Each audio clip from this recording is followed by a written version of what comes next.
दोस्तों, दीपक fertiliser and petrochemicals limited ने अपने फोर्थ क्वार्टर के रिजल्ट्स जारी किए हैं। ये कंपनी जो है माइनिंग, मेडिकल और एग्रीकल्चर सेक्टर के लिए जो केमिकल्स की रिक्वायरमेंट होती है, जैसे एग्रीकल्चर के लिए फर्टिलाइजर्स की रिक्वायरमेंट होती है, मेडिकल में केमिकल बहुत सारे केमिकल्स की रिक्वायरमेंट होती है मेडिसिन बनाने के लिए या कोई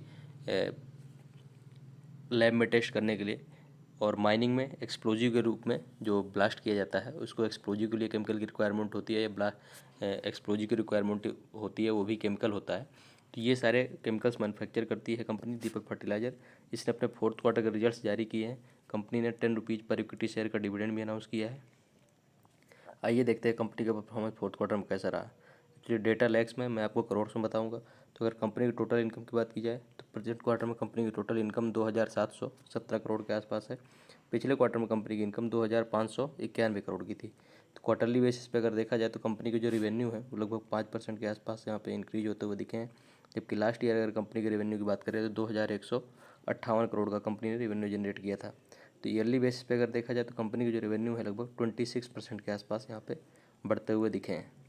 इसके बाद अगर कंपनी के एक्सपेंडिचर की बात करें तो प्रेजेंट क्वार्टर में कंपनी का एक्सपेंडिचर 2396 करोड़ का है। पिछले क्वार्टर में 2290 करोड़ का था, और लास्ट ईयर सेम क्वार्टर में 1862 करोड़ कंपनी ने एक्सपेंड किए थे। तो क्वार्टरली बेसिस पे देखें तो कंपनी के जो एक्सपेंडिचर है वो इंक्रीज हुए हैं, और ईयरली बेसिस पे भी कंपनी का एक्सपेंडिचर काफ़ी ज़्यादा मार्जिन से इंक्रीज होते हुए यहाँ पे दिख रहे हैं।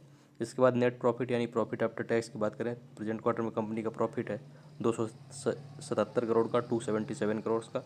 जबकि पिछले क्वार्टर में कंपनी का जो प्रॉफिट था 253 करोड़ का। तो क्वार्टरली बेसिस पर अगर बात करें तो कंपनी के जो प्रॉफिट्स है वो लगभग 10% के आसपास यहाँ पे इंक्रीज होते हुए दिखे हैं। इसके बाद अगर लास्ट ईयर देखा जाए तो कंपनी का प्रॉफिट 229 करोड़ का था। तो ईयरली बेसिस पे जो कंपनी के प्रॉफिट्स बढ़ रहे हैं वो लगभग 21% के आसपास यहाँ पे बढ़ते हुए नजर आए। इसके बाद अगर कंपनी के अर्निंग्स पर शेयर ईपीएस की बात करें तो प्रेजेंट क्वार्टर में 21.96 का है।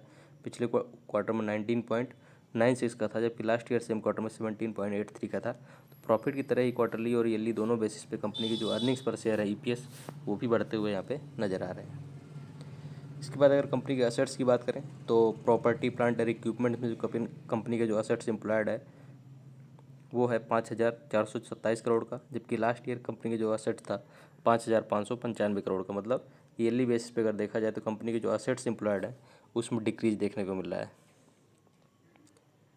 कंपनी के जो इन्वेस्टमेंट्स हैं अभी इस क्वार्टर में लगभग 2.5 करोड़ के हैं, जबकि पिछले क्वार्टर में भी सेम 2.5 करोड़ के ही थे।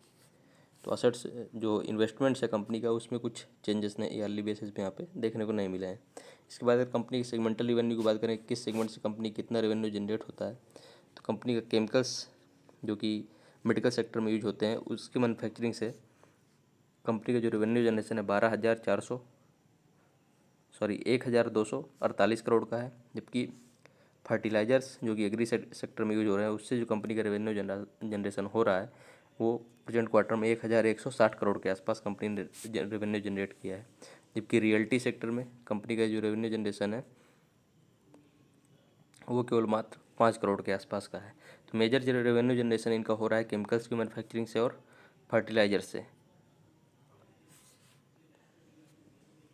इसके बाद अगर लास्ट में शेयर होल्डिंग पैटर्न की बात की जाए अगर कंपनी के, तो यहाँ पे प्रोमोटर्स शेयर होल्डिंग में कोई चेंजेस नहीं है। दोनों क्वार्टर्स में 45.63% की शेयर होल्डिंग है।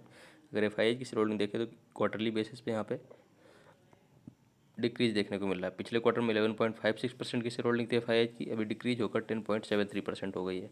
अगर डीआईएच की शेयर होल्डिंग देखें तो क्वार्टरली बेसिस पे काफ़ी अच्छे मार्जिन से यहाँ पे इंक्रीज देखने को मिल रहा है। पिछले क्वार्टर में 8.82% की शेयर होल्डिंग थी, अभी इंक्रीज होकर 11.33% शेयर होल्डिंग गई है डीआईएच की।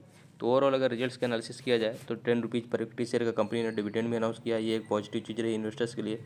उसके बाद जो कंपनी के रेवेन्यू और प्रॉफिट्स हैं काफ़ी अच्छे मार्जिन से ईयरली बेसिस पे यहाँ पे इंक्रीज होते हुए दिखे हैं। कंपनी के रेवेन्यू लगभग 26% यहाँ बढ़े हैं ईयरली बेसिस पे, और प्रॉफिट लगभग 21% के आसपास बढ़ते हुए दिखे हैं ईयरली बेसिस पे। उसके बाद अगर एफआईआई की शेयर होल्डिंग यहाँ क्वार्टरली बेसिस पर डिक्रीज हुई है, बट डीआईएच ने उसको कंपनसेट किया और काफ़ी अच्छे मार्जिन से क्वार्टरली बेसिस पे अपना स्टेक जो है कंपनी में इंक्रीज किया है।